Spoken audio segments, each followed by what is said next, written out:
نے مجھے حکم دیا، اے ابو ذر، اللہ کے راستے میں اللہ کے لیے کسی ملامت کرنے والے کی ملامت سے نہیں ڈرنا۔ ہم کتنے ایسے کام ہیں کہ وہ اس لیے کر رہے ہیں کہ اگر نہ کیا تو لوگ کیا کہیں گے، اور کئی ایسے کام ہیں جو ہمیں کرنے چاہیے لیکن ہم نہیں کر رہے کہ اگر ہم نے کیے تو لوگ کیا کہیں گے۔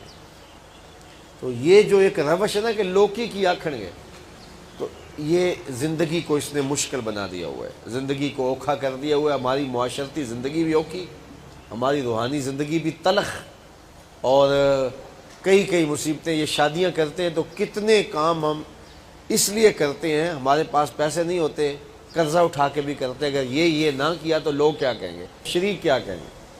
تو شریکوں کو راضی رکھنے کے لیے جو کبھی رہ سکتے ہی نہیں ہیں، آپ اپنی جان بھی وار دیں، بھلا شریک راضی رہ سکتا ہے؟ تو وہ تو راضی رہے گا ہی نہیں، تو پھر آپ کو مصیبت میں اپنے آپ کو کیوں ڈالا ہوا ہے؟ زندگی سوکھی کریں، جو اللہ کا حکم ہے، جو اس کے رسول کا حکم ہے، بس اس کو ہی فالو کریں۔ تو کہا، اے ابو ذر، اللہ کے لیے کسی ملامت کرنے والے کی ملامت سے ڈرنا، کوئی کچھ بھی کہتا رہے، تیری زندگی کا مقصد اللہ کی رضا حاصل کرنا ہو۔ کہتے ہیں کہ حضور نے مجھے ارشاد فرمایا کہ اے ابو ذر، کثرت کے ساتھ لا حول ولا قوت الا باللہ پڑھا کرو، کثرت کے ساتھ اس کا وظیفہ کیا کرو۔ فَإِنَّهُنَّ مِن كَنْزٍ تحت العرش، عرش الہی کے نیچے ایک خزانہ ہے، یہ کلمات اس خزانے سے آئے ہیں، لا حول ولا قوت۔ بلکہ ایک حدیث میں آتا ہے کہ یہ کلمہ لا حول ولا قوت الا باللہ 99 بیماریوں کا علاج ہے۔ کتنی بیماریوں کا؟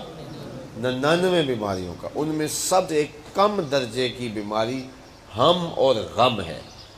اگر وہم پیدا ہو جائے اور طبیعت کے اندر وہ انجانا سا خوف پیدا ہو جائے تو لا حول ولا قوت الا باللہ کثرت کے ساتھ پڑھیں، تو آپ کا وہ ہم اور آپ کا وہ غم ختم ہو جائے گا۔ اسی طرح بعض لوگوں کو وسوسے آتے ہیں، برے خیال آتے ہیں، تو اگر وہ روزانہ مغرب کی نماز کے بعد 450 مرتبہ لا حول ولا قوت الا باللہ پڑھیں اور 7 دن تک مسلسل پڑھیں، ناغہ نہ کریں مغرب کی نماز کے بعد، تو انشاءاللہ کافی افاقہ ہو جائے گا اور وسوسے آنے ختم ہو جائیں گے۔ تو یہ لا حول ولا قوت الا باللہ یہ وظیفہ رسول اللہ نے دیا ہے۔ حضرت ابو ذر غفاری رضی اللہ تعالیٰ عنہ نے آگے افادہ ناس کے لیے یہ وظیفہ لوگوں تک پہنچایا۔ اللہ مجھے آپ کو اپنی رحمت کرم نوازیوں سے مالا مال فرمائے۔